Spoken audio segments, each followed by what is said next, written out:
Welcome back to Second and Short. It is March 29th, 2023. And before we get into anything, I do want to talk about the tornadoes that hit Mississippi, Alabama, and South Georgia. Tons of cities just left in ruins. The pictures and videos are absolutely horrible. And I urge you to find a relief fund, either one that you trust, somebody that you can find, anything like that to donate to if you do have the means, because all the support we can give them is fantastic. All right, let's talk about what's happening today. So Brock's out. I brought in my boy Colin. He's going to fill in, so he better not let me down. What up, people? And we've got a ton kind of coming up. It's kind of the waiting period of professional college sports in general. The MLB season starts up in a matter of days now. It's Wednesday Er, as you're hearing this, starts up on Friday. I absolutely cannot wait. We've got the draft in a month. We've got college football in 150 days. And once again, we find ourselves waiting. So we're waiting on baseball, the draft, Rodgers to be traded, whatever the fuck's going to happen with Lamar. Just waiting. But it's okay. We're all waiting together. And we've got Colin here, and he's going to wait with us. So we've got NFL news, a little bit of draft talk, a couple of things in college football. I'm going to be giving y'all some ones to watch. I think Colin's got a couple as well.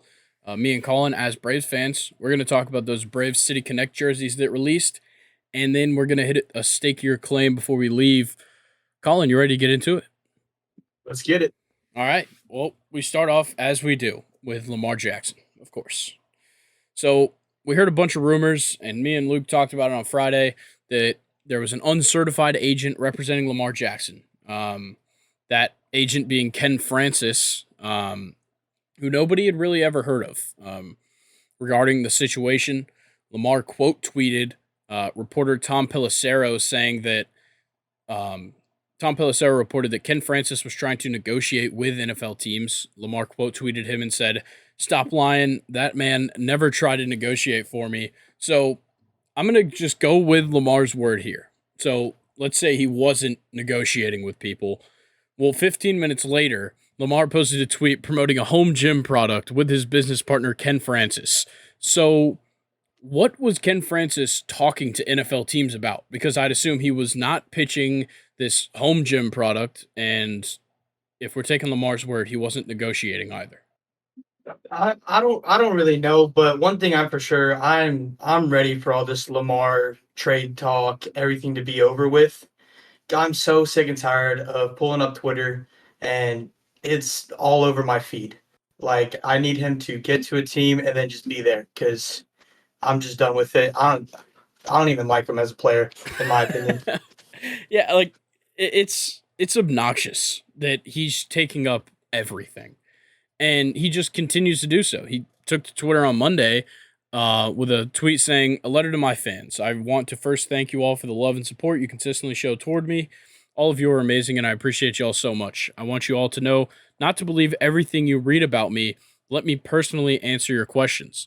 And then he replied to his own tweet stating, "In regards to my future plans, as of March 2nd, I requested a trade from the Ravens organization, for which the Ravens have not been interested in meeting my value. Any and everyone that has met me or been around me knows that I love the game of football, and my dream is to help a team win a Super Bowl. You're all great, but I had to make a business decision that was best for my family, and I, no matter how far I go or where my career takes me, will continue to be close to my fans of Baltimore Flock Nation and the entire state of Maryland. You'll see me again." Okay, so that one's a loaded one. So he's essentially thanking the fans, which is a normal thing, and then saying that March 2nd, almost a whole month ago at this point, he requested a trade. How did nobody know about this until now? Yeah, it's almost like the Ravens just like wanted to keep it quiet because I it's very controversial, the whole argument between Lamar and the Ravens. But like going forward, I Lamar just wanted it out. He wants everybody to know that he's done with the team and he wants to go somewhere else. Yeah, I think that that's really what it boils down to. But then he ends it off with "You'll see me again." So is this just him saying like, "Yeah, we're gonna play the Ravens every now and then," or is this saying I'm gonna stay in the area and go to the Commanders? I don't see him going to the Commanders. Really, he's gonna stay in the AFC, 100%. Honestly, like I see him going to Miami. Like Really? with Tua on the edge, I see him going to Miami. I think it's 100% he's not going to the Jets, even if Aaron Rodgers falls through. He's not going to the Jets. Uh, Falcons, no. Colts, no. Buccaneers, no. It's got to be the Dolphins. Yeah, and those teams that Colin's referencing are from ESPN's Bill Barnwell. He put out a list of best fits, but his top five, starting at five, being the Dolphins, four the Buccaneers, three the Colts, two Jets, and number one the Falcons. Look, I would be fine with him on the Falcons. I don't know what your personal vendetta against Lamar Jackson is. I think he's a fantastic football player. I think he would work in the offense that we run because it's already run heavy. So if we add this aspect of a running quarterback, it changes a whole lot of stuff. But I feel like the offense would work well, and Lamar's a talented quarterback. No matter how you take it, whether you say like, "Oh, he runs the ball too much," whatever, he's a talented quarterback even when it comes to throwing the ball. And I feel like people undervalue him because the big stuff that we see of Lamar Jackson is these crazy running plays. Yeah, like don't get me wrong, like he's a fantastic football player. And like you said, like he's been in Baltimore where was it this last year his number one weapon was Devin Duvernay. Like come on. Like you put him in Atlanta and you're throwing to Kyle Pitts, Drake London, you got Cordell Patterson and Tyler Algier to work with. Like your numbers are gonna be better. But it's just my personal opinion. I'd like to see him in Miami. All right. I honestly would. Well, to follow that up, a Colts private plane had an extended stay in Baltimore this week. No reason has been given for the visit, but something to look for. I don't think this is a big deal. I think that multiple teams are probably sending people to Baltimore to meet with Lamar because they're allowed to at this point. But I don't get why this has to be news. Like people are talking about this, like, oh, like that means the Colts are going. No, I'm sure other people, like other franchises, have sent people to Baltimore.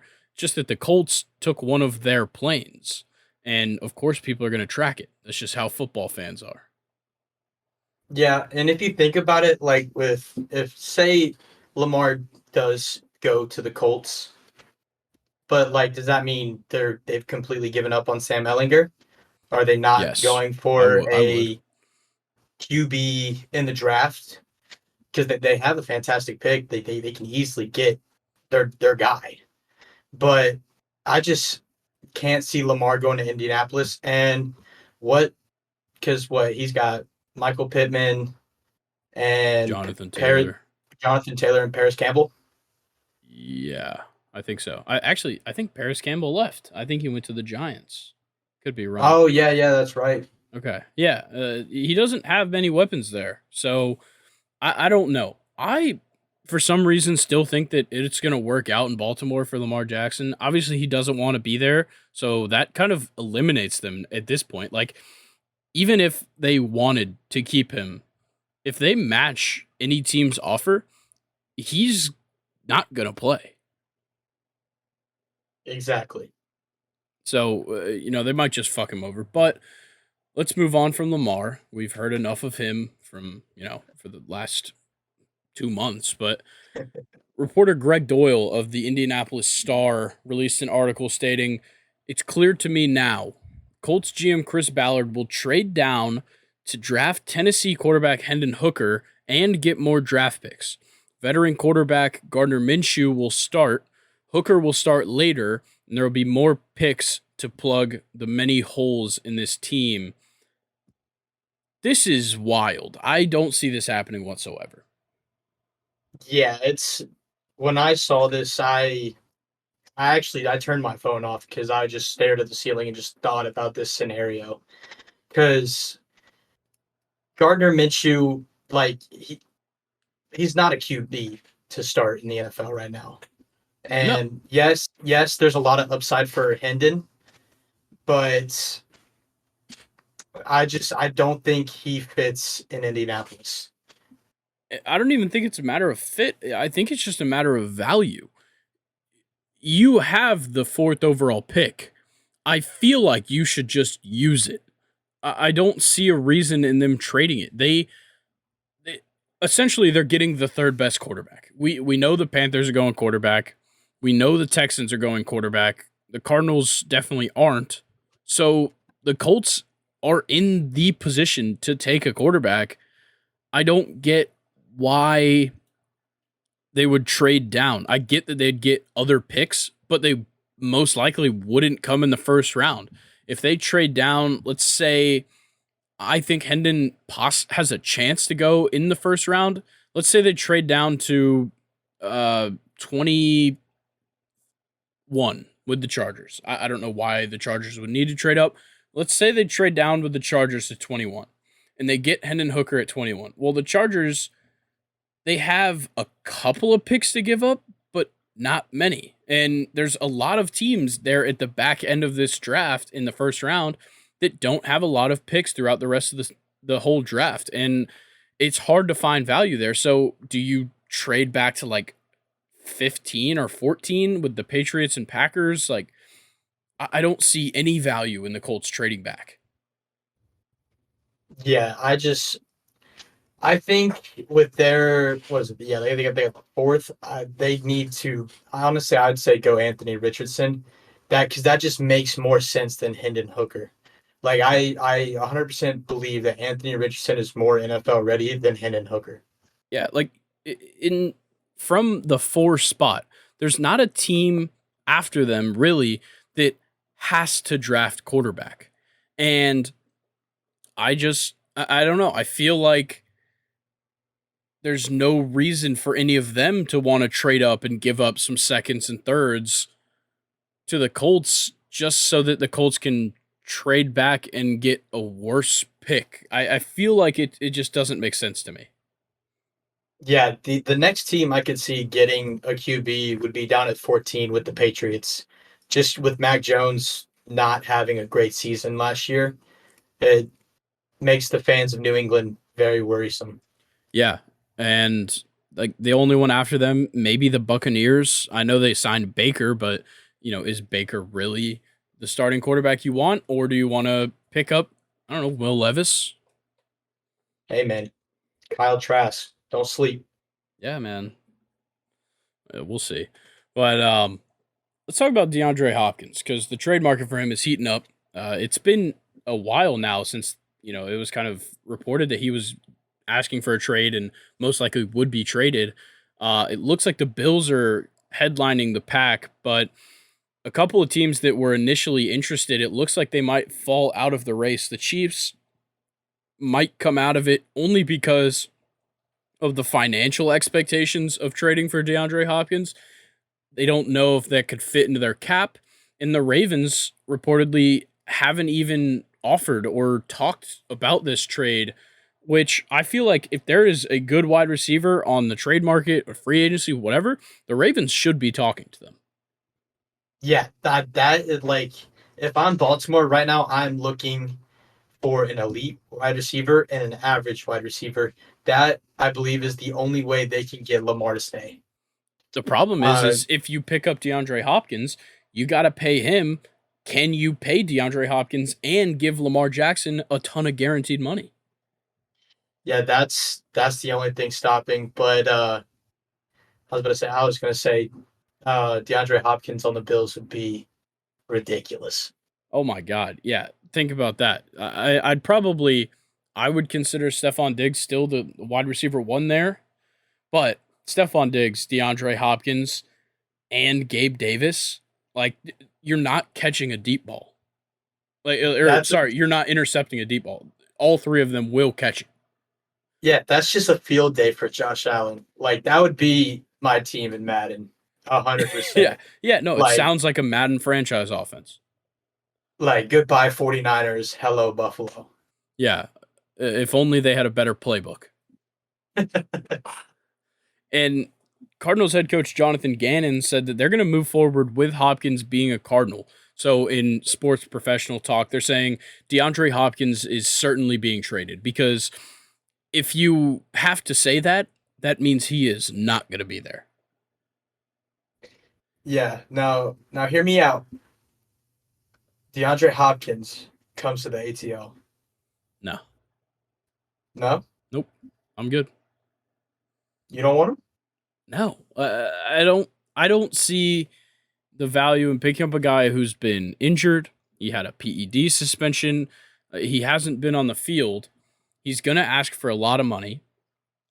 And we're going to have to give up a decent package because it looks like the Cardinals' asking price for DeAndre is a Christian McCaffrey-esque deal. So they want picks, and I don't think the Falcons are in a position to give up picks right now unless they're getting a quarterback. Okay. I just wanted to get your insight on that. Yeah, look, DeAndre Hopkins, fantastic wide receiver. I don't think wide receiver is a position that we have to address right now. 100% agree. All right. Let's talk a little bit about Dan Snyder because what could we do without Dan Snyder being in the news? So it looks like people close to Dan Snyder said that he isn't opposed to Bezos placing a bid for the team, and they have communicated to Bezos' people. These people say Snyder's animus to Bezos over coverage issues has been overblown. Bezos has yet to place a bid for the team. So this is such like petty shit because at first it was reported that Bezos was going to submit an offer. Snyder said, I'm not taking his bid. And then people shut it down. Now it's coming back. Now people are saying that Bezos like hasn't even placed a bid. I don't know what's going on. And neither does the NFL. Because Dan Snyder, who is under investigation by the NFL, has declined to be interviewed in their investigation, which I feel like that just shouldn't be allowed.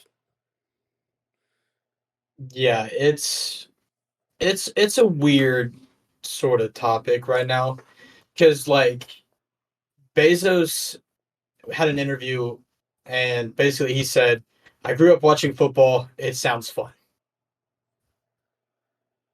Good enough for me. That's just funny to me that is his reasoning on wanting to make a bid on the Washington Commanders. Yeah, but look, Colin, tell me, okay, if you had, let's say, $10 billion to your name, are you not going to buy an NFL team or an MLB team or something? I feel like there's nothing cooler than if I had a ton of money, I would buy a professional sports team. Oh yeah, 100%. I'm going to the MLB all day long. Yeah, I'll buy the fucking Pirates. I don't know. Fuck. I'll go down to Miami. You think you're buying the Marlins? Yeah. I don't know. We'll see. All right. Well, let's not talk about Dan Snyder because he's a piece of shit. Let's talk about Ezekiel Elliott. He's narrowed down his options to where he wants to play between the Eagles, Jets, and Bengals. And he would like to make his decision about where to sign by the end of next week. So it looks like Zeke wants to be on a team quickly. He doesn't want to miss voluntary OTAs. And I'm still kind of surprised the Bills aren't in these conversations, but I feel like the Bengals maybe fits the best for him. I was thinking the same thing because correct me if I'm wrong. Samaje's gone, right? Yes. Yeah. Ezekiel Elliott, like the Bengals, you give him pound the run, and let's see, you got Jamar Chase, T. Higgins, and Tyler Boyd. You put Ezekiel Elliott in there. That just adds another weapon. I think a lot of people are discrediting him as an athlete just because this past season he got outshined by Tony Pollard. Yeah. Just because they are two completely different running backs. Yeah, Tony Pollard is most definitely like an open field type running back. He can get tough yards as well, and I think that kind of stole what Zeke was good at. So, like, with Tony Pollard being so skilled in both aspects of being a running back, Zeke didn't have a spot. obviously they cut him because you can't pay a guy that much when he's just kind of taking up space. So I don't know. The Eagles is possible, but I don't really think it's gonna happen. Supposedly the Eagles are happy with who they have at running back right now, which I believe is just Boston Scott and Kenneth Gainwell.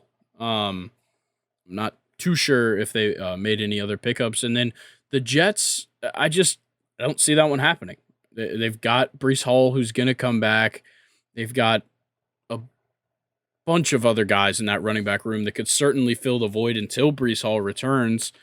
There's no reason for him to go to the Jets. And I truly think out of the three, it's got to be the Bengals. Yeah, 100% agree. And I'm very high on Brees Hall. Like before his injury, he was putting up MVP type numbers. Yeah, no, he looked Um, ridiculous. and just the little times we saw Kenneth Gainwell in Philly, like so Miles Sanders, of course, was RB1, but every time Kenneth Gainwell was on the field, all the defense was still worried about him because he is a playmaker. And I think if you give him at least like 75% of the touches and give the rest to Boston, I still think you have a very effective running game. Yeah, and of course you have Jalen Hurts at quarterback, so your running game's not going to struggle. I don't think that's a problem. I think there's not a lot of times where the Eagles are going to get into a position where they have to rely on running backs. So why waste your money on one? Exactly. And I'm blanking on the running back that filled not Michael Carter, but the other running back that started popping off late season for the Jets. Zonovan Um, Knight. yes. He like there's a lot of upside with him as well. And when you pair him with Brees Hall, that a little scary. Yeah, it's frightening. DJ Chark signed with the Panthers. This is Chark's third team in the NFL. His third cat team as well. If he joins the Bengals, he will have played for every big cat mascot in the NFL. Obviously, started off with the Jags, played for the Lions last year. Now with the Panthers, I think he's got to go to the Bengals to finish this off. That would be amazing. I would love to see that. Yeah, That'd be one of those stats that Monday Night Football reads off as he's going out for a 5-yard slant catch. yeah, he'll have a game where he gets like one reception for 6 yards, and but when he gets that one reception, they'll be like, "Yeah, didn't you know that DJ Chark has played for all four of the teams with a big cat as their mascot?" And then in like Sunday Night Football is going to make one of those horrifying graphics of it too. Yeah, those are not pleasant to the eyes. But I mean, I like this pickup because with DJ Moore gone, DJ Chark, I mean, he's about your average wide receiver that can still make the big plays for you.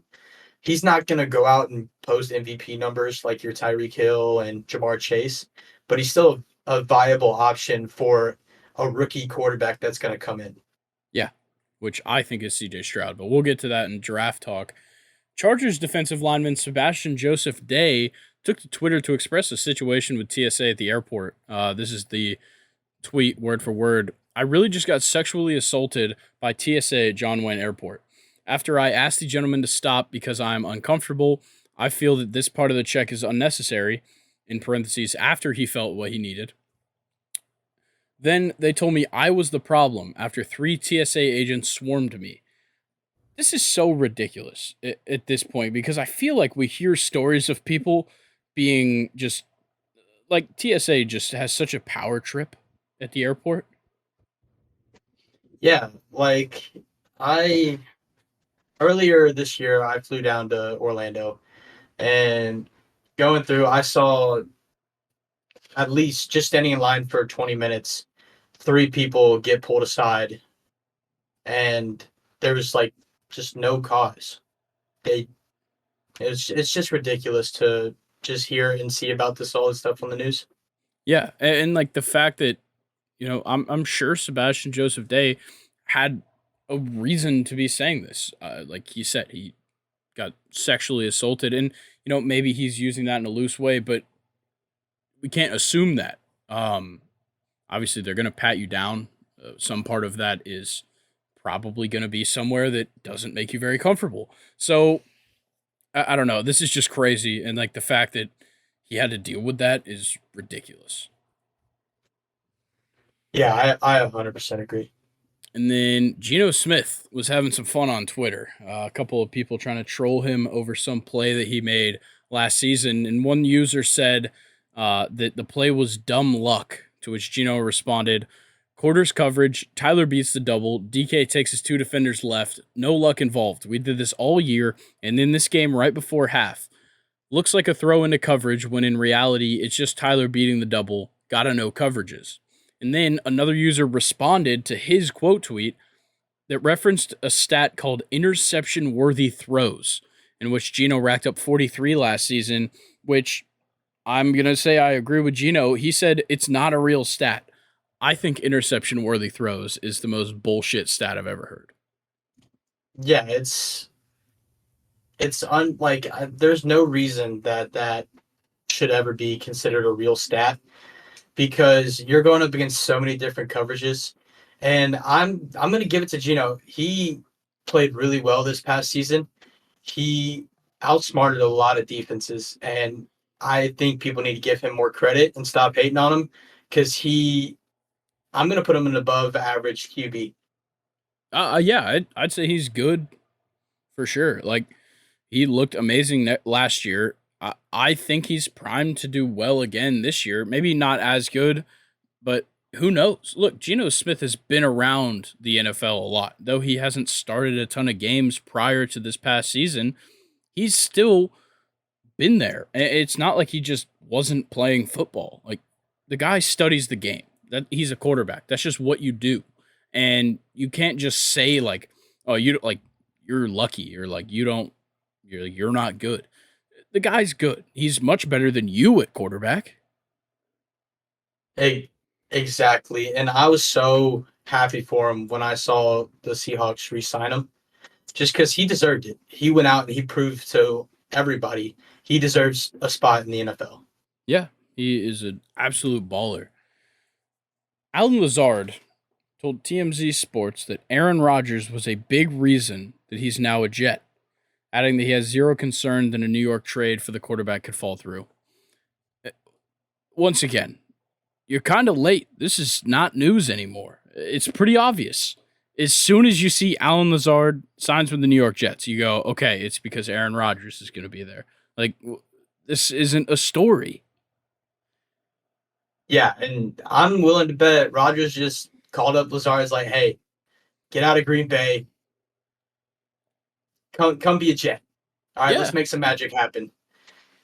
Yeah. Like, I don't, sometimes I don't understand why some people report on things. Like, why did TMZ Sports have to reach out to Alan Lazard to talk about that? Like, I don't know, man. Whatever. All right. Head coach Brandon Staley addressed the Austin Eckler situation, saying that I think there's an alignment and a way forward. We want him to be a Charger. Okay, so if you wanted him to be a Charger, why the fuck have you been wasting cap space for the last however many years and not giving him the deal he deserves? Because if you really wanted him to be a Charger, you would treat him well. Exactly. And I believe me and you were talking about this the other day. They just, for so long, were more worried about paying their defense and all of their overpriced players that you still got Justin Herbert and Austin Eckler on the offense that you have to pay. Yeah, they're putting themselves in a horrible situation. Not that the Chargers have ever been in a good one, honestly, but it's just like it's boneheaded moves by the front office, and I still feel like Brandon Staley's not the guy.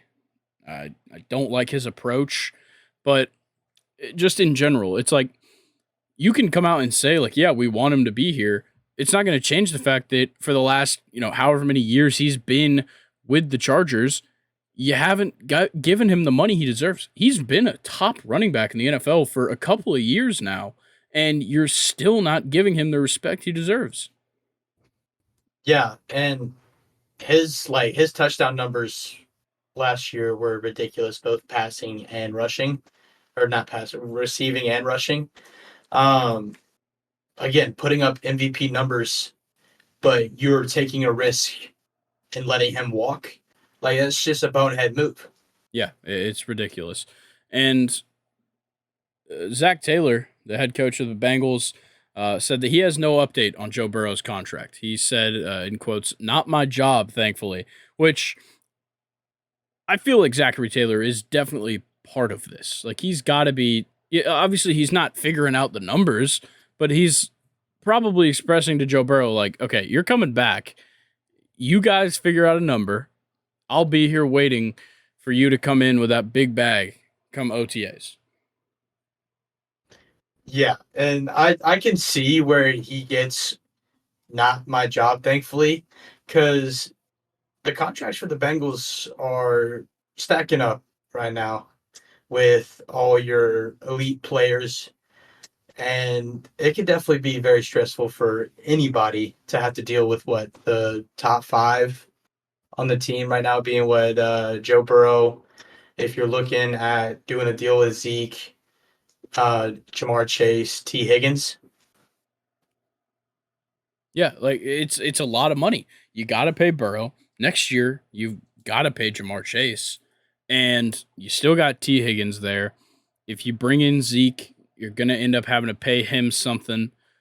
Joe Mixon, he's got paid, but if he's gonna stick around, money's involved. And if they really need to improve their secondary next year, and it looks like they're putting no money into that in this offseason. So it just it doesn't make sense to me, the moves that they're making, but they've got to get the Burrow contract done. 100%. But Burrow is, whenever someone says Cincinnati Bengals, I immediately think of Burrow. He is the future. He's going to be a Bengal for life. And I think you it's got, easy. It's easy to say that at the beginning of some guy's career, especially when he's had good success.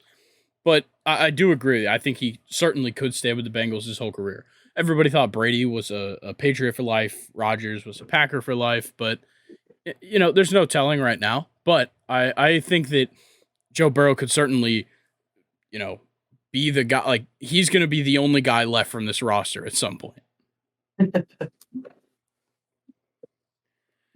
All right, let's talk about this Bills stadium. So it's been an ongoing thing that the Bills needed a new stadium. I think everybody knew that, and they released some renderings. And my God, does this look fantastic? dude, I like it looks like a stadium that would be filmed in a movie. Like, have you ever watched the movie Draft Day and they show Cleveland Browns Stadium that looks a lot better on that movie than it does in person? But this Bills stadium, let me tell you, extraordinary. Yeah, it gives me like European soccer stadium vibes. I love like the um it's almost like that like mesh top where you can see into the stadium a little bit in the right light. You got the brick fixtures over the entrances. It's it's huge. The inside looks fantastic on these renderings. Like you got the jumbotrons on each side. I absolutely love how this looks. Obviously, look, it never turns out this way. It's just not how it's gonna go. But everything in these renderings is fantastic. Hopes are high, and we might be taking a trip to Buffalo soon. Yeah, well, let's make sure it's early in the season. I'm not trying to get snowed in. Yeah, we're Georgia boys. We don't do too well with the snow.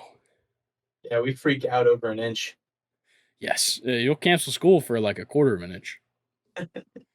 All right, let's talk about some draft, man. It's coming up. It's creeping up quickly. Pro I days are know. almost like coming to an end. Uh, right now, as it sits on FanDuel Sportsbook, the odds to be the number one overall pick go as CJ Stroud, favored at minus 270. Once again, it's got to be CJ Stroud to me. But, I got a Bama fan that I'm talking to right now, so maybe he thinks it's Bryce Young, who's at plus 230, and then Anthony Richardson at plus 800. What is your take on this, Colin? Because I don't think we've talked about this extensively. Believe it or not, I agree with you. I think CJ Stroud's going to go number one just because I feel like organization is scared that Bryce Young is too small to be the future of their organization, which I hate people saying that, but I think that they are more confident in CJ Stroud to take the hits and not get hurt. Yeah, I'm kind of in the same boat. I think CJ Stroud is just built better for the NFL. I when I watch them play, I really like what I see out of CJ Stroud. Of course, I think Bryce Young plays fantastic. He is a fantastic quarterback. CJ Stroud, like watching him against Georgia in that semifinal game this year, looked ridiculously good. He's so poised. He's not afraid to move around in the pocket, but if he doesn't have to, he's not gonna. He's not afraid of pressure, and that's what makes him so damn good. Is like it doesn't matter if there's hands in his face, doesn't matter if there's a lineman coming full speed at him on his blind side. He's gonna stand in there, he's gonna complete the pass. Yeah, he's calm under pressure. And I laughed when I thought about this. I think Carolina is just scared that they're going to end up with someone like Kyler Murray That's that just can't stay on the field. that is a very normal concern. I wouldn't blame them whatsoever for being afraid of Bryce Young being like Kyler Murray. But I will say this 100% Bryce Young has the best pocket awareness out of all the QBs in this draft. And even though he's not going number one, I think Bryce Young will have a better career than CJ Stroud. Ah, there's the Bama fan. Listen, man, don't hate that. Listen, you know I love football. That's just my take. All right, man. Whatever. All right. Well, He let's talk about Bryce Young then, because he participated in Alabama's pro day, of course. He chose not to weigh in at the pro day, so he's going to stick with his 204 pounds from the combine. Probably a matter of he weighed in that morning. He was like, "Oh shit, I'm 198," and and then Nick Saban was interviewed. I believe it was on NFL Network. He was asked about Bryce's size and said, "I don't have any issues with his measurables. He's never been hurt here other than when he hurt himself, basically falling down and put his arm out. His 5'10" frame has never really had an impact on his productivity." And I agree with that. But that's in college football. It's a whole different game. Whether you play at the SEC level or not, the NFL is the best of the best. And yeah, maybe Bryce Young didn't get hurt when you guys played against Utah State. Like, duh. But I don't know. I feel like his frame is gonna be a problem. There's no way to avoid that. Yeah, but you got to think about this. So in practices at Bama, you're going against that defensive line that's averaged at about 320 on the line coming at you full speed. And I'm watching Nick Saban's practices. He doesn't care if you're the first string quarterback. You're going up against the first string defensive line, and you got to learn how to play. So I think that set him up well for the NFL. But we'll just have to see because, like you said, it's a completely different game from NFL to college. It's faster, it's bigger. You just got to step up and live the moment. Yeah, because look, every one of those guys was that guy in college, for the most part. And look, when Bryce Young has to face up with, some of the best defensive ends or the best defensive tackles in the NFL, it might just not work. Like, it might not go well. We'll just have to see. But, in the meantime, Bryce is meeting with a bunch of teams. Interestingly enough, he met with the Seahawks, which I think they pick a little bit low to be getting him because no matter what, Bryce Young is going to be a top 3 quarterback, at least. And there's 3 teams picking ahead of him. So I don't see any reason why the Seahawks really needed to interview him, but they did. And the thing that I really don't know why they had to do was take a selfie with him because Seattle's been doing this throughout the offseason. They also did this with CJ Stroud, and I absolutely hate it. There's not a single time in my life where I'm going to be like, you know what I need to see? A selfie with Pete Carroll in the background and a bunch of other like assistant coaches and shit, and like Bryce Young and CJ Stroud like awkwardly smiling in the front. Yeah, and let me tell you, Pete Carroll, he's seen better days. He's Certainly. He's looking a little rough. But like honestly, I would not mind Bryce Young in Seattle because I feel like he could learn a lot from Geno Smith because they have a very similar play type. Yeah, I agree. I think that would be a good place for it. I think any quarterback that gets drafted by the Seahawks is going to be in a fantastic spot. Obviously, you have fantastic coaching around you. Geno Smith ahead of you, who I think that a quarterback could learn a ton from Geno Smith, a guy who, he's journeyman a little bit, not as much as many others, but just a guy that's been around the league. He didn't get really a fair opportunity until this past year, and he seized it. And that's what these young guys are looking for. This is their first opportunity. They have to get experience, and having a guy just around you that understands what it's like to maybe not get your first opportunity, or maybe your first opportunity doesn't go great. He has fantastic things to say, just as an example of his career. Yeah, and one thing I'm scared of is Bryce Young in Houston learning from the great Davis Mills. Yeah, tons of experience. Listen, man, those numbers Mills put up, Bryce Young, good luck.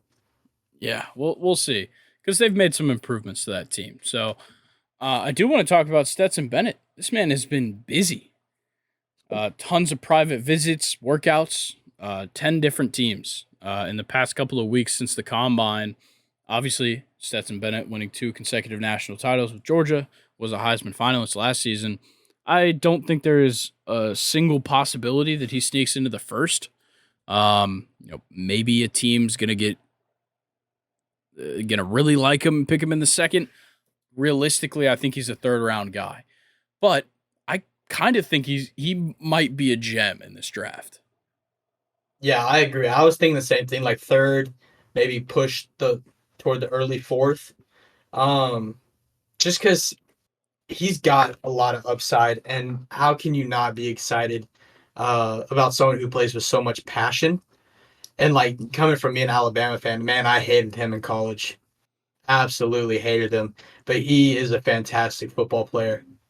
I Um, would love to see him at like 3rd round, 76th overall pick to the Patriots. well, see, I would like to see him go to Minnesota Hmm. I like that. and learn from Kirk Cousins, and then you immediately have Dalvin Cook and Jay Jettas to pair him up with, set him up for success. Yeah, that's a fantastic move too. There's a bunch Because of teams where he would fit in so well as a backup quarterback. yeah, and like because say you put him in Minnesota, you got a lot of defenses that are focused on Justin Jefferson and Dalvin Cook, and now that Adam Thielen's gone, it's gonna be all on Justin Jefferson and TJ Hawkinson as well. But Stetson's a runner as well. He likes to use his legs. And when you put a QB like that in that situation, that can set up for a very explosive offense. Yeah, I think that there's huge upside to having Stetson Bennett on your team. Whether that be yeah, maybe he just is gonna be a backup. But if your guy goes down, I'd like to have Stetson Bennett in there. I'd like to see Stetson stay off the field. Yeah, I know. All right, so we'll break this down real quick. So the teams with the most picks right now for the draft got the Texans and Raiders at 12, fewest picks being the Dolphins with 4. Multiple firsts, that's going to be the Texans, Seahawks, Lions, Eagles. Teams with no first round picks, the Browns, Broncos, Rams, 49ers, and Dolphins. And then the most picks in the top 100, the Lions, Seahawks, and Texans at 5. The fewest top 100 picks are the 49ers with 1. So I want to get your take on the teams with no firsts, being Browns, Broncos, Rams, 49ers, Dolphins. So obviously the Browns don't have one from the Deshaun Watson trade. Broncos don't have one from the Russell Wilson trade. Rams, Matthew Stafford. 49ers, I believe, was Christian McCaffrey. And then the Dolphins got theirs taken away due to an investigation. So what team here needs that first overall pick the most? Well, really, you're sitting like the Browns and the Broncos are what I believe need that first round the most. The Browns, there's a lot of reasons why this that organization needs to get it together. Because you got Nick Chubb on offense and Deshaun Watson, who hasn't got it back into full gear yet. Yeah, it was good to see him back. He struggled a lot, but you need that first round to add to the team. Like you need an elite wide receiver. You got Amari Cooper, but I mean, coming from a Bama fan, trust me, it's going to last only so long. Um, and then the Broncos, it's just that team deals with so much injuries. I just think those are the two teams that need that first round pick. Yeah, I think that you're kind of overlooking the Rams here because the Rams need a lot of things right now. Look, Matthew Stafford's getting up there in age. Obviously, the big injury last year, Cooper Cup, he's coming off of a surgery. You've got tons and tons of other guys on the team that were out with injury, bunch of guys that have left since the Super Bowl. And I feel like the Rams, like, even with everybody coming back healthy next year, are still not in a good spot. You just got to believe in Bryce Perkins, man. You just got to believe. He's going to lead them to a Super Bowl. Just wait. Yeah, let's go, Perk. But no, I agree with you. I definitely overlooked the Rams because they are in dire need of some help as well. All right, Colin, I want to get a couple of takes off you, okay? All right. I want to know who are a couple of guys that you either really like in the first round or maybe some guys you could see jumping up the board, possibly into the first round. Any guys in particular that you're a huge fan of that might be getting overlooked in the first? So the first one, I'm going Peter Skronsky from Northwestern. I think he is a phenomenal guard, and I think he could go higher with some of the teams that need help on the O line, like working with the Bears. Like right now, I'm looking at this draft. It shows Paris Johnson going over Peter. I honestly, I would flip it because I definitely like Peter Skronsky. Just watching him in college, he is a lot more agile, and I feel like is more NFL ready and is gonna have a faster impact on a team than Paris Johnson. And then, of course, there's Van Ness, defensive end from Iowa. I think with Brandon Graham not being around, he's not going to be around much longer. Really, I feel like if he's sitting right now going to the Eagles, and I feel like that's a fantastic pick for the Eagles because he is overlooked with all the big names in the draft, like Tyree Wilson from Texas Tech. I think Van Ness is definitely. I think he is better than him. Oh, yeah, I'm in the same boat. I like Tyree Wilson. A bunch of people have him slated to go to the Falcons. I kind of hope it doesn't go that way. Yeah, I don't want that. And then, of course, one guy I'm really stoked on is Will Anderson. I feel like him sitting at 3 to the Cardinals is 100% what's going to happen, especially like all the like publicity on Jalen Carter had him, I think, drops a little bit, not out of the first round, but Will Anderson is definitely going to be the first defensive player to be taken. Yeah. I really like that. Yeah, those, I think he's going to, there won't be that much of a difference. I think he's going to have an impact right away. Yeah. I certainly agree with you. A couple of the guys that I really like that are kind of getting overlooked, not as much overlooked as much as they're just good players that aren't really being talked about all that much.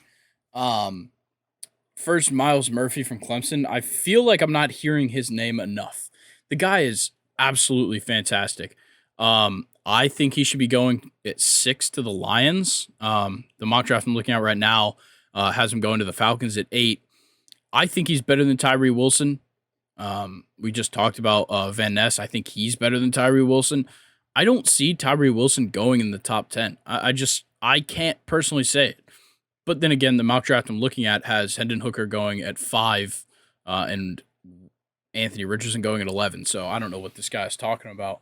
But I I really do like sorry, I really do like Miles Murphy. Another guy that I really like in this first round is Joey Porter Jr. Out of Penn State, the corner. I could see him going significantly higher than the 20s. I could certainly see him probably. I want to put him over Christian Gonzalez. Um, I don't think I personally just could, just morals wise. I don't think I could do that. But I feel like there's a bunch of teams that could use secondary help. I'd probably say the Steelers would be the perfect pick. Joey Porter Sr., of course, spent a ton of time with the Steelers. And I like him a little bit more than Devin Witherspoon out of Illinois. I just I like the experience that Joey Porter Jr. has, and I'm a big fan of the son of a player and playing this like a similar position, going to the team that they played for.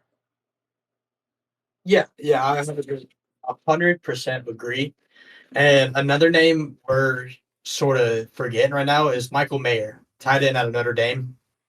And I know you're not very high on Notre Dame players, but this dude is a stud. Like, yeah, the numbers he put up in college football and then his combine numbers were very impressive. And right now he's slated to go 26 to the Cowboys. And what's his name? Dalton Schultz leaving. That would be a great pick. Yeah, I think that's a fantastic spot for him. And then what any guys that maybe are floating between first and second round that you think deserve a first round pick? Um, well, I could tell you someone who I think that isn't stated to go in the first round that I think should drop later Yeah, is Jameer Gibbs agreed. from Bama. I just I don't see him in the first round. Like right now, he's late first round to the Saints, but he's very similar to Alvin Kamara. And I think the Saints need to work away from that. Yeah. Um, and Jameer Gibbs, I was never too high on him. Yeah, I don't. Uh, So the one that I'm looking at right now has him going to the Bills at 27, and I think that's first of all horrible. They the Bills have James Cook, Damian Harris, Naheem Hines. They don't need another running back like that. That's exactly what James Cook does. They're very similar running backs. I would say James Cook is possibly better. And then, like the only way I see Jameer Gibbs going in the first round is if the Eagles go running back at 30, because Bijan's going to be off the board, and the easy pick there would be Jamar Gibbs.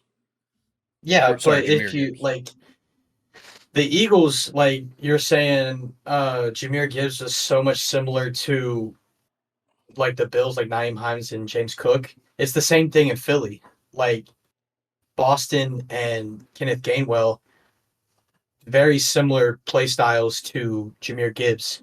Like they run 50%, they catch 50%. But a lot of Jameer Gibbs is based more on the catching part. Yeah, I think that he's extremely skilled out of the backfield. That's why I said he doesn't fit in Buffalo, because I think that's where James Cook really excels. But I could see him still going to the Eagles and just kind of pushing Boston Scott out of the lineup again. It's just what he does. But another guy I want to talk about, I think he could certainly jump into the top. Is and I tried to say this guy's name a couple of weeks ago at the combine. It's Adetomiwa Debawore from Northwestern, defensive lineman. I believe he's an edge rusher. The guy is a freak. He's huge, first of all, super fast, but he's light on his feet. Like light on his feet for a big guy, agile, athletic.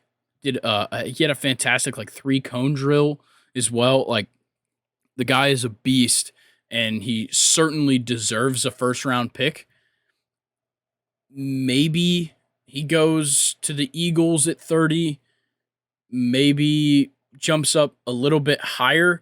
There's not a ton of pass rush interest other than like the Seahawks at 20, but I feel like he deserves a first round pick. He looked phenomenal in the combine. He was a great player at Northwestern. Yeah, I agree with you. The dude's a freak on the field. All right. And I was going to talk about Hendon Hooker, but it seems like people have him jumping way up into the first round. Just over the last couple of weeks, I've been seeing him all over first round mock drafts. So initially, I thought he was going to be like an early second, maybe mid second, but I've been seeing mock drafts with him in the top 20. So I think that he could end up being like a Jordan Love type pick if nobody takes him early, like 23 to the Vikings, 29 to the Saints would be a spot for Hendon Hooker. I don't know if he's worth going super high in the draft. I think he's 25 years old already. I don't like drafting an old quarterback early in the first round. Yeah, and this is wild for me to say. I think he goes after Stetson. I think Stetson gets Really? off the board before Hendon. But one thing we can look at is Hendon's teammate, Jalen Hyatt. Yeah. I could see him jumping up higher. Like right now, I think he's projected early second round. But first wide receiver off the board, Quentin Johnson. I don't know, man. I really like Zay Flowers to be the first wide receiver off the board. Out of Boston College, kid put on 13 pounds of muscle in like a couple of weeks leading up to the combine. That's ridiculous. The guy is just a beast. He's strong, like a strong pass catcher. I kind of like him better than Jackson Smith and Jigba. And I don't know. I could see maybe sneaking up to 11 for the Titans, but a couple of mock drafts, really everybody's disagreeing on where the Titans are going. I think the obvious thing to do is get a wide receiver, and I really like Zay Flowers. Yeah, and then you also have Jordan Addison, who's sitting late first round, which I believe the Giants are going to go for a wide receiver in the first round as well, just to help stack up with Danny Dimes, and then also Paris Campbell. You need to have someone else and stop relying on Saquon Barkley. Yeah, agreed. All right. Anything else you want to talk draft wise? I'm excited. I'm ready for it to get underway, see some action on draft day. Yeah, it's always super fun. Let's talk about just two things right now in college football. Not too much is going on. It looks like college football wants the NFL to create a minor league system that will provide college football players with an alternative to a real commitment to learning. Will provide them with an alternative to a real commitment to learning. So I don't know how you feel about this. I don't like it. No, I'm right there with you. I don't think that is going to work out. Yeah, like a minor league system in theory works. Just not in college. Well, and so it'd be, I believe, through the NFL. So like you play college football, you go, undrafted, or you go super late, and then they put you in the minors or whatever. Like that just, I don't get it. Just there's enough guys on an NFL roster plus the practice squad. I don't see a use in having a minor league system. Like, yeah, put them on a field, let them play a game. It's not, I don't think it's what we're looking for. Yeah, and I agree with that just because, like you said, you already have so many people on your roster on the field, and then you have the practice squad. That basically what they're trying to do, that's what a practice squad is for. If you're on the practice squad, you're there to learn to where you can someday make the roster. But I just don't see a minor league system working out in football. Yeah. Like you got the CFL, you got the XFL. Like if you ain't playing in the NFL, just go there. Yeah, there's other places to play. I don't think a minor league system would work, especially with how much money these franchises already have invested. Because I like, are they going to make affiliates? Because that would be, kind of an interesting situation.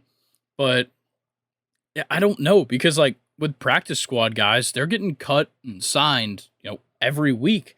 And if you have a minor league system, you're kind of forced to keep these guys. Yeah, it's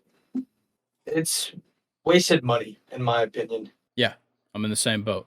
All right, I'm going to pose this question to you. So, what team, excluding your favorite team, when in title contention, makes college football quote unquote better? Just, a better product for the people. So I've been thinking about this probably since I got off work, and really when I think about it, USC I like when they're fighting for the title, just because it's been a minute since we've seen USC be good. In the past couple of years, I've really enjoyed watching them, especially this past year with Caleb Williams and seeing what he could do with the team. But I just feel like when they're playing good, it's exciting because you got someone, they're not coming from the ACC, the SEC.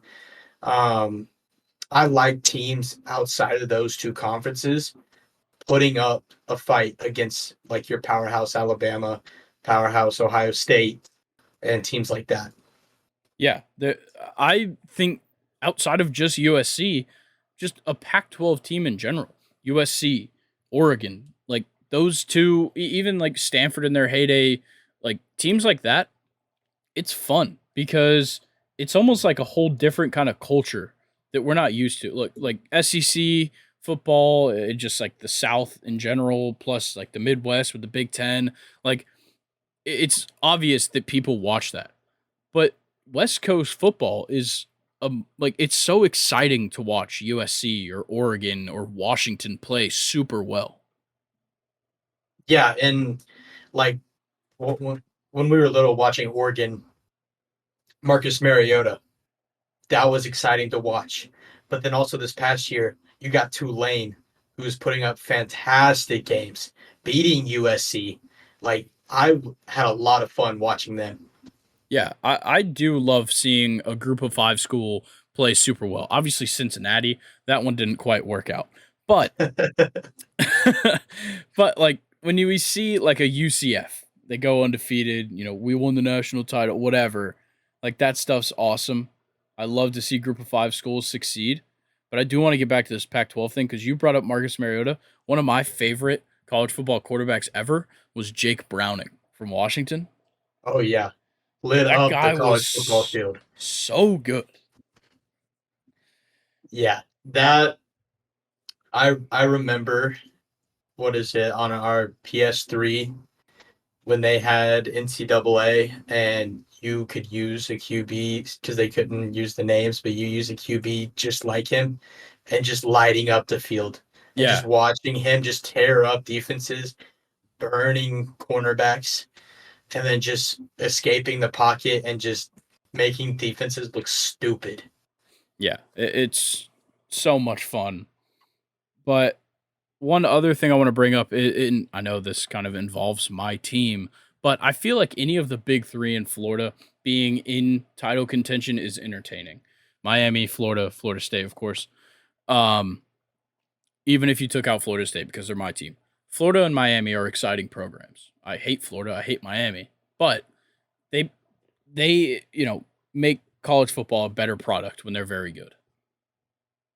Yeah, and like I mean, I'm not gonna lie, I can't stand the Gators. I got Gator fans in my family, and I talk crap every time I see them. But like even when Tebow was quarterback, I enjoyed watching him just because it was a fun program to watch at the time. I hate the program, but like I said, they're fun to watch. Yeah, I love it. Any other teams you want before we get into the MLB?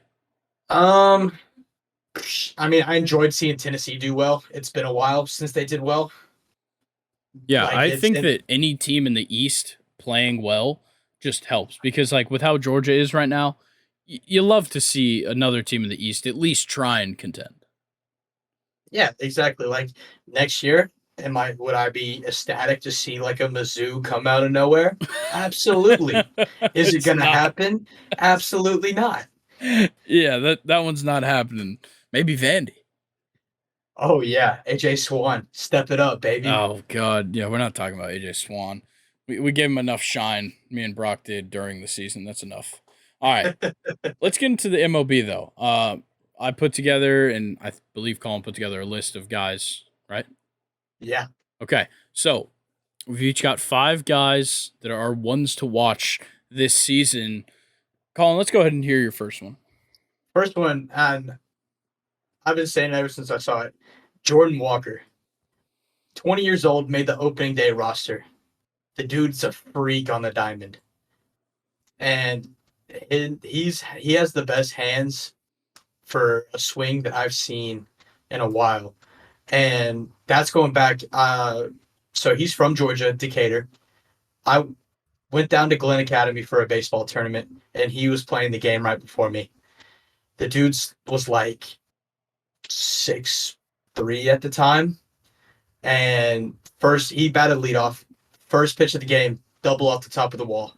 And as soon as like the ball hit the wall, he was already like getting ready close to second. And it was just ridiculous. So Jordan Walker, yeah, I think he's fantastic. He doesn't really have a spot in the infield right now, which kind of sucks. I But think he plays outfield. yeah, I think they're going to put him in the corner. He could certainly play it. He's got the arm for sure. And yeah, I think he'll definitely be a fun player to watch. Hopefully, he gets into that starting lineup pretty quickly. Yeah, I'm definitely excited, especially if you have an outfield of him in left, Tyler O'Neill in center, and Lars Nootbaar in right. Love it. All right, my guy is Vinny Pasquantino, captain of Team Italy, first baseman for the Kansas City Royals. The guy has a fantastic hit tool. He honestly, and I heard this from Foolish Baseball. He said, I think he was on one of the John Boy podcasts. He said that Vinny Pasquantino can do everything that Freddie Freeman can at the plate, and I couldn't agree more. They're similar in just their approach at the plate. They can take a walk, they can hit for power, they can hit for contact, hit to the opposite field. Like Vinny Pasquantino is certainly a guy that we need to watch, and like possibly an all-star this season. That's how serious I am about how good he's going to be. Yeah, and like don't like people cannot discredit his defense because he has gold glove material over there at first base. Like if it's in his range, it's not getting past him. Yeah, he's ridiculous, and he's huge. All right, your second guy. All right. You ready for this? Yeah, Jared Schuster. I like it. The dude, ridiculous this spring training. And him earning that starting rotation spot, I think what is he sitting in the he's sitting in the 4th spot right now and Don's sitting 5. I think it's actually going to be him at 3. I think it's Morton's probably going to be 5. Just kind of from the way it sits. I believe they called back up Ian Anderson. So yeah, I hate that move, but I think Morton will sit at 5. And Schuster will move up. I like that because you got the lefty righty lefty offset right there with Freed right and Schuster. Because one thing with us last year, we were very, I think, was it Freed was the only lefty, and Yeah. So after Freed, teams were just stacking their lineups with right hand heavy or left hand heavy, and I like seeing the southpaw on the mound, and Schuster's two seam might be one of the best as a lefty in the league. Yeah, the kid's got ridiculous stuff. And I think him, like you see Max Fried game 1 of a series.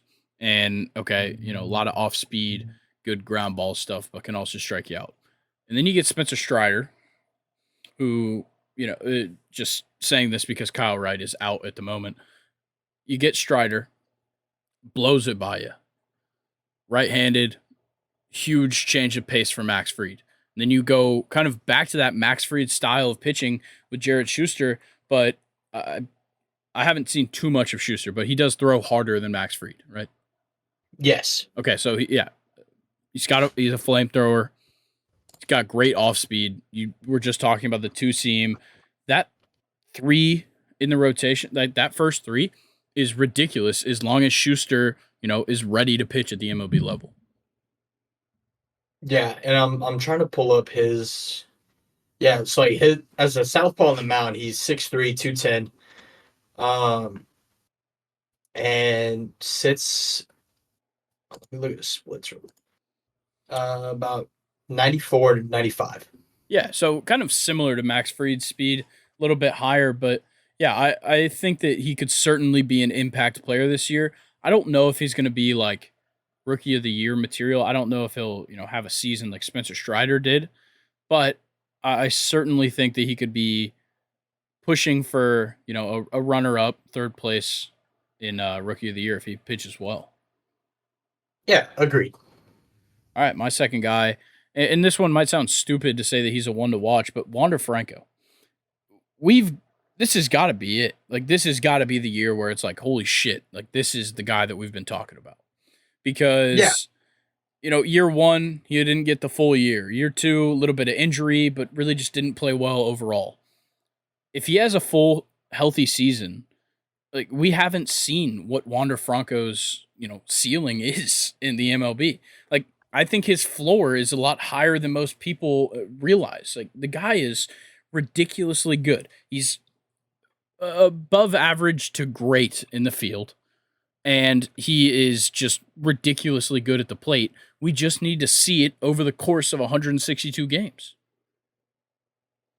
yeah, and I remember before he was even before he was in the MLB, there was so much hype around him, and I'm still like excited to know that I haven't seen it yet because it's coming. Whether Yeah, it's this upcoming year or the year after, he is bound for a breakout season, and it is going to be amazing. yeah. The guy's absolutely ridiculous. Colin, who you got? Who's your third? My third right now is um his teammate, Brendan Lau, Mm. farmer boy. The dude is one of the most consistent left-handed hitters in the AL when it comes to it, and he has a phenomenal glove. And he can really play anywhere in the field. He can play second, short, third, center, any outfield position. He can play anything besides first and catcher, which I mean, he probably played that at some point. But the dude sits around 285 to 300 batting average and double digit home runs every year. The dude swings a hot stick, and he is very important for Tampa Bay to get going and make postseason runs. Yeah, he was fantastic in the year that they got to the World Series. Just a ridiculously good player. And obviously, last year was a down year. Only batted 221, only 8 homers. It's not kind of what we expected from him. You'd like to see his OPS definitely above 700, but a guy that certainly could have an OPS, pushing 850 every season. And he's just fantastic all around. He's got a solid glove, like you were talking about. He can really play anywhere in the field. He can hit for average. He can hit for power. Like the guy can be a fantastic addition. You just, I have to see it again because after last year, I certainly have doubts. It seems like guys have his number at this point. Yeah, and I just realized I got him mixed up with Joey Wendell when I said Farmer Boy. Yes, I Joey realize that. Wendell is the definition of a farm. Yeah, yeah. No batting gloves. But no, I got a lot of high hopes for Brendan Lau. I know he can turn around, and I know the type of ball player he is. I'm very excited for him. I think this is going to be a great year for him. All right. My next guy, another shortstop, O'Neal Cruz. I think that there is a lot to see here because I genuinely question him at a lot of points throughout this past season. Just the entire sample size of O'Neal Cruz because he does these fantastic things like hitting the hardest hit ball in Statcast history. He can throw a ball like 105 across the diamond. Like, he's ridiculous.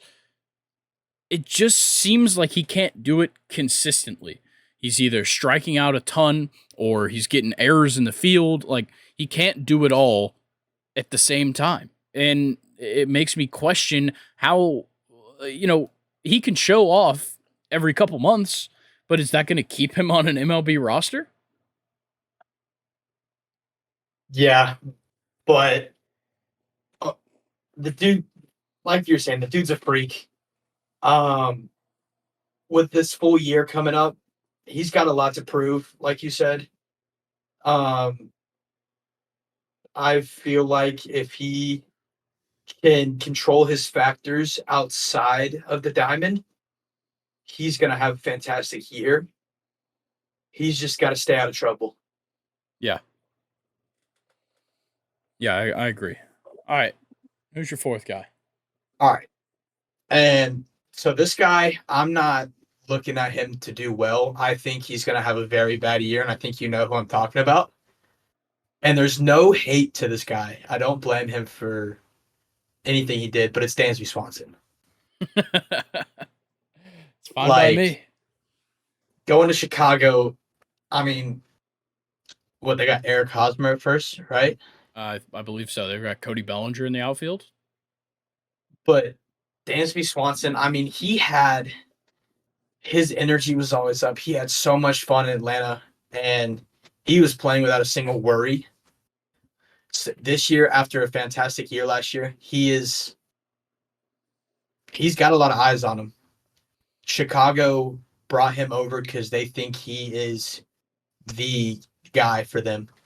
Yeah, but they somehow think he's worth the money they paid him. That was ridiculous, dude. I don't even want to go into that. But when you're shortstop, you're the captain of the infield. But when you're throwing to guys like Freddie Freeman and Matt Olson, it's very different from Eric Hosmer. Yeah. I think it might have been 2 years ago. Eric Hosmer led first base in errors. Yeah, and I wouldn't put him past him to do it again. Because like he's just not it. Like there's probably 20 first basemen I take before him. And that's saying something because Eric Hosmer was a big name, especially with the Royals. Like he at that time was one of my favorite first basemen. But he's just gone downhill so quick. I just don't think Chicago is going to be the answer for Dansby Swanson. Yeah, I think they, going sort of long-term, high money, guys get comfortable. And I certainly think that the only reason Dansby Swanson had such a good year was that it was a contract year. That's just how it works across every sport. If you have a contract year, you're going to try your hardest to show out. That's exactly what he did last season. He got the money, but is he going to try as hard? Does he have the right things around him? Because look, I'm not trying to be biased. The Braves have a fantastic coaching staff, and working with Ron Washington is unrivaled as an infielder. You can't work with a better infield coach, and Brian Snitker's a fantastic manager. You've got coaches all over that dugout that know what they're doing, and they have worked with so many fantastic players. How are you just going to expect that you have one good year and you're just going to be successful somewhere else? I don't know, because if I played in Atlanta, and I know as a kid I grew up wanting to be a Brave. If Ron Washington's my infield coach, I don't want anybody else. It's not going to get better than that. Yeah, like look, with Freddie's situation, it was like, okay, he knows everything he needs to know. He doesn't need any more work. Dansby still needs work. He's like, as much as he makes flashy plays in the infield, he's got to work on the consistency at shortstop. And with the no shift, like the shift rules and everything, it really does affect second base and shortstop a lot. So he's gonna have to adjust to that. Obviously, new state, new division, new whatever. It's a big change for Dansby Swanson, and he's finally getting paid. I don't know how much I believe in him going forward. Yeah, and now you gotta face Corbin Burns. Yeah, but I will say, if he is good at shortstop, him and Nico Horner are going to be a fantastic duo. Yeah, and probably sitting what 1-2 in the lineup. Probably, yeah, That can be good if their sticks are alive. yeah, But Dansby is known for having that slump and yeah, being and cold for like half of a season yeah, and trying to go, especially at Wrigley, he's gonna try to go yard so much. yeah. But I don't know. I wish the dude luck. I just don't think it's gonna happen. All right. Well, my fourth guy was also my NL Cy Young pick, Zach Gallen. I I really like Zach Gallen. I have for a couple of years. Last year was certainly a down year. Prior to that, never went over 3 in the ERA category. The guy is ridiculously efficient on the mound. He can easily get into the 7th just about every start. He doesn't give up a ton of runs, doesn't give up a ton of hits, and he's just a solid all around pitcher. I certainly think he can be one of the best in the MLB this season. You good? Yeah, I had to sneeze and I was just trying not to do it and I was trying to mute my mic in time. But yes, continue about Zach Gallen. Yeah, like the dude's exciting, and the glass is definitely set up an intimidation factor. Oh, sorry. But the dude's got nasty stuff, and something's brewing out there in Arizona. Let me tell you, like that's gonna be a franchise, an organization that is gonna be fun to watch in like 2 years. I don't think it's gonna be this year, but there's definitely if you're a Diamondback fan, you got to be excited about what your front office is doing right now. Dude, if anybody heard my awards predictions for next year, I have the Diamondbacks with the Cy Young with Zach Gallen. I've got the Rookie of the Year with Corbin Carroll and the Manager of the Year. I think this team is going to be very good this year. They're not like a World Series contender. I certainly think they can make the playoffs. They're definitely going to have more than 40 wins, which is like what they usually sit around. It's fair.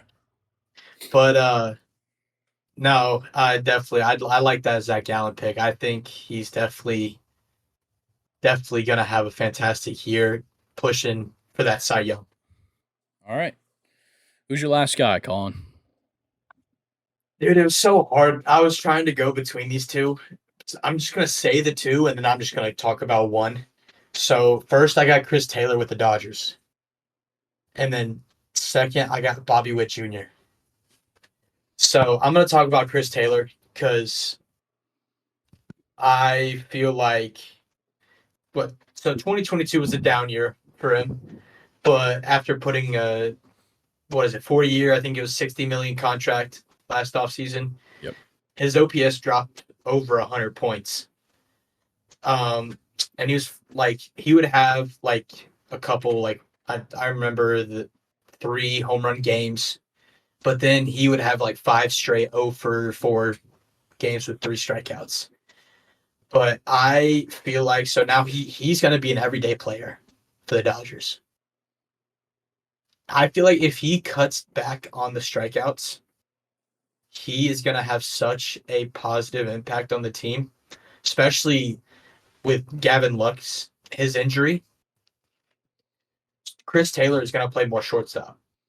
Yeah. Than just playing in the outfield from what he's used to. And I saw even that Dave Roberts said Mookie Betts is going to be playing more second base. I love that. There's nothing better. I think Mookie Betts is a very good second baseman. Yeah, but you're telling me that your middle infield is going to be Chris Taylor and Mookie Betts? I would never think that would be a major league infield. No, definitely not. Like that makes a great left field center field or right field center field, but not second short. Yeah, that's all right. Well, that's a fantastic way for me to talk about my last one. All right, my last guy. It's his first season in America. Shintaro Fujinami with the Oakland Athletics, starting pitcher, guy 6'6", 180, similar style to Shohei on the mound, flamethrower. Like the guy is absolutely ridiculous. I can't find any of his Japanese league stats. Let me see. Actually, I might be able to. Oh, here we go. Okay, so the guy, first of all, ridiculous, and he's got fantastic stuff. I believe he's got a 5-pitch mix as a starter. He, once again, he throws hard as shit. Great friends with Shohei, which I love. I feel like there is a huge market right now for Japanese players, and I think Shintaro Fujinami is kind of the next one. I know a couple of guys signed over the offseason, like Kodai Senga with the Mets, and I'm blanking on the guy's name that signed for the Red Sox, but there is a ton of Japanese players coming to the MLB and just absolutely, they're kind of slated to just take over. And I think that Shintaro Fujinami is definitely a guy to watch this season because, look, the Oakland A's, they got nothing to lose. They're starting Kyle Muller on opening day. So, Shintaro is going to get his opportunity. Yeah, and I think, was it Yoshida that was to the Red Sox? Yes, yeah. Is it Masataka Yoshida? Is that right? Masataka Yoshida. Yeah. Yeah, that was a phenomenal pickup for the Red Sox. Yeah, But I absolutely love how many players are coming from Japan. yeah, especially watching Japan take down that WBC. Yeah. Woo. But that was the best ending to the World Baseball Classic that you could put together. Yeah. Shohei certainly. striking out Mike Trout. Nasty. Yeah, they couldn't have written a better script. I totally agree with you. He's gonna impact that A's organization almost instantly. And if you're like I don't know, I've said this about a couple organizations. If you're an A's fan, you got to be excited because losing Chris Davis, Matt Olson, Sean Murphy, Matt Chapman, Sean Manaea. Just about everybody's gone, is what you're exactly. saying. Marcus Semien. Yep. It's like Moneyball all over again. Yeah, it's just that I certainly don't think they're making the playoffs. Hey, don't sleep, bro. Kyle Muller, Cy Young. Shut up. We saw him with the Braves. He deserves to be in Oakland right now. Yeah, but you know what happens when you leave the ATL. You do better. That's true. That does happen a lot. And the battery there with Kyle Muller and Shea Langeliers. Yeah. All right. The only thing I can think about is when Colby Allard left and went to Texas. Yeah. Not very good, but hey, he's back, right? Yeah, he is back. I don't think we're gonna see him much, but he is. Yeah. He is there. Probably not. All right, let's talk about these Braves City Connect jerseys. I kind of want to get your take on these because I might have the opposite take. I'm not really. I think they could. They're a good look, but I just don't. I think we could have done a lot better. And I think it's very close to our retro, and I like the whole thing basing it around Hank Aaron. I just think there's so much more that we could have done because the ATL is a very special city. I probably would have went away from the throwbacks, like a different color, but I like them, but we could have done better. Yeah, I really like the intricacies of the whole uniform. The keep swinging, with the number 44. on the jersey, right above like the MLB patch on the like left side of the stomach. The keep swinging on the bottom of the brim of the hat. I love that, and them changing up the sleeve from the feather to a crown for Hank Aaron. That's fantastic. They got the 715 on the inside of the neck. Like I like the intricacies. I do agree with you though. I think we could have done better with the jersey. I love the hat. I might buy that hat, but Oh yeah, 100%. the just like the A, like that's all you did. Essentially, the rest of this uniform is just the 1974 throwback. Yeah, it's like there's just so much around Atlanta that you could have done better. I think maybe they were scared of doing too much, like some of the other cities, because some of the other Connect jerseys are Yeah, they're absolutely wild. horrendous.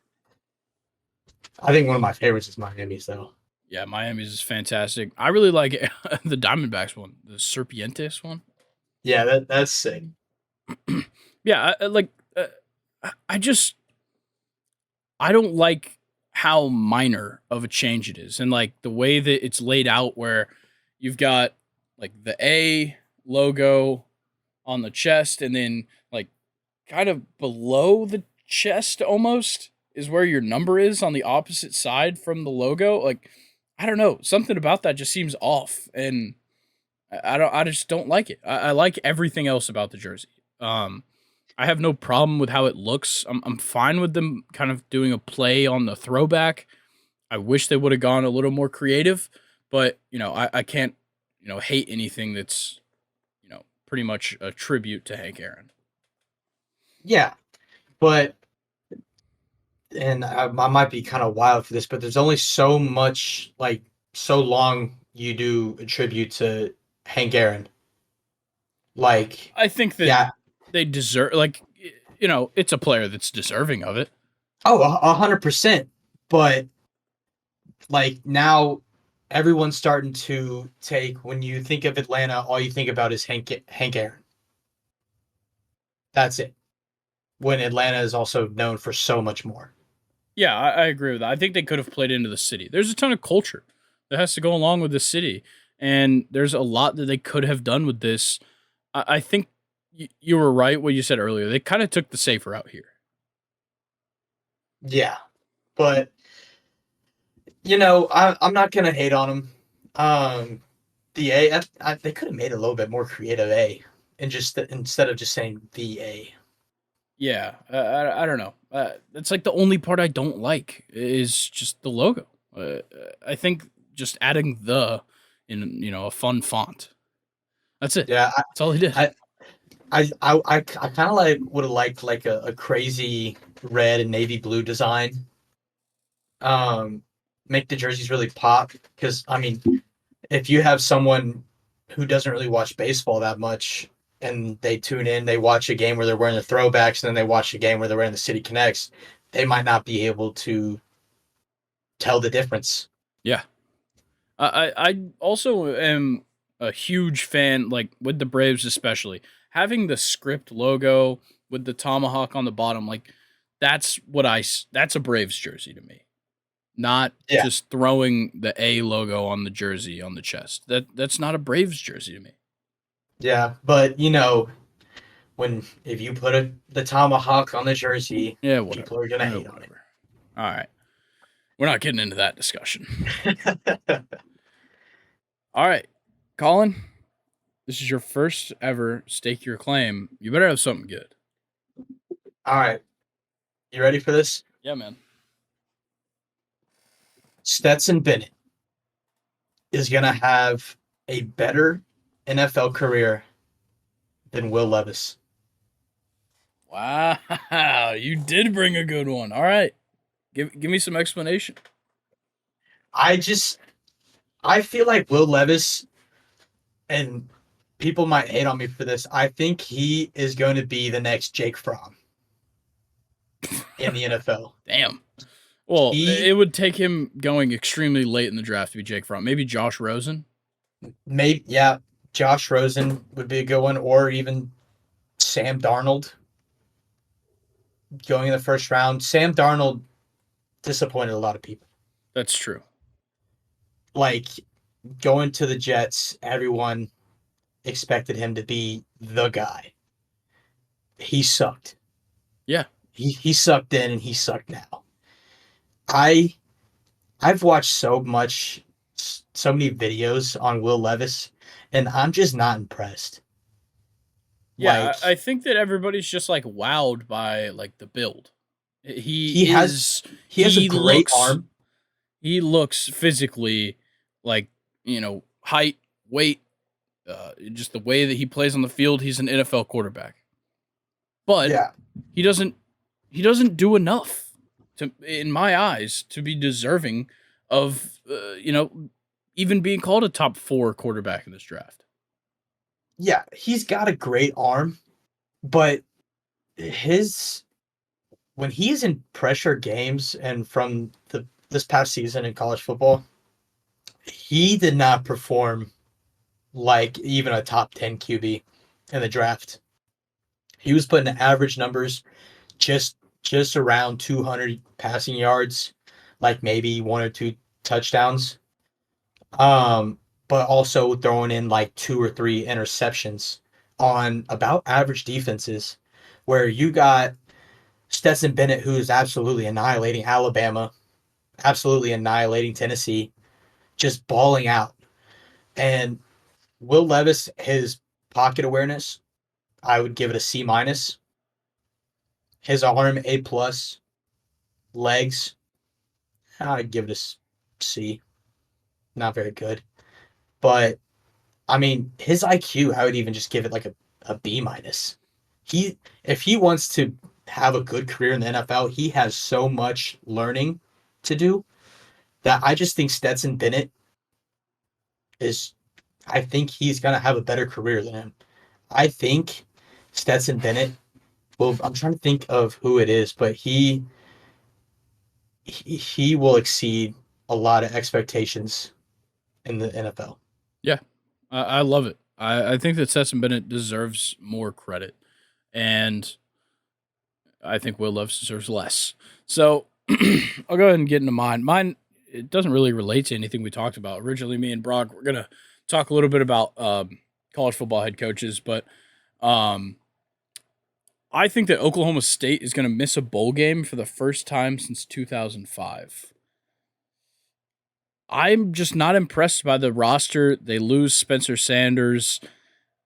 I don't think they have anything going for them. I think at this point, Mike Gundy is just kind of washed as a head coach. He hasn't had a team that's just blown me off my feet. Like it's very lackluster. And I think this is the season, especially with, the Big 12 is getting better across the board. I think Oklahoma State's going to get left in the dust, and I don't think they make a bowl game. I agree with that. Because we've been used to that rivalry between Oklahoma and Oklahoma State, that it's always a good game, but the Cowboys recently have not looked good. And I agree with you, Gundy. He just needs to stop. Yeah, and like he is like a guy, and with that program, it's kind of like a job for life situation. I genuinely think if they want to just keep him there, he should step away because he's not doing anything great for that program. Yeah, and I'm looking at their schedule for this upcoming season. It is not an easy one. Like you for 3 games in a row, you play Oklahoma, UCF, and Houston. Like more than likely, you're going 0-3 in that span. And even before that, you have West Virginia and Cincinnati. And then also Kansas State and Kansas. Like you can go 0-7 right there. Yeah.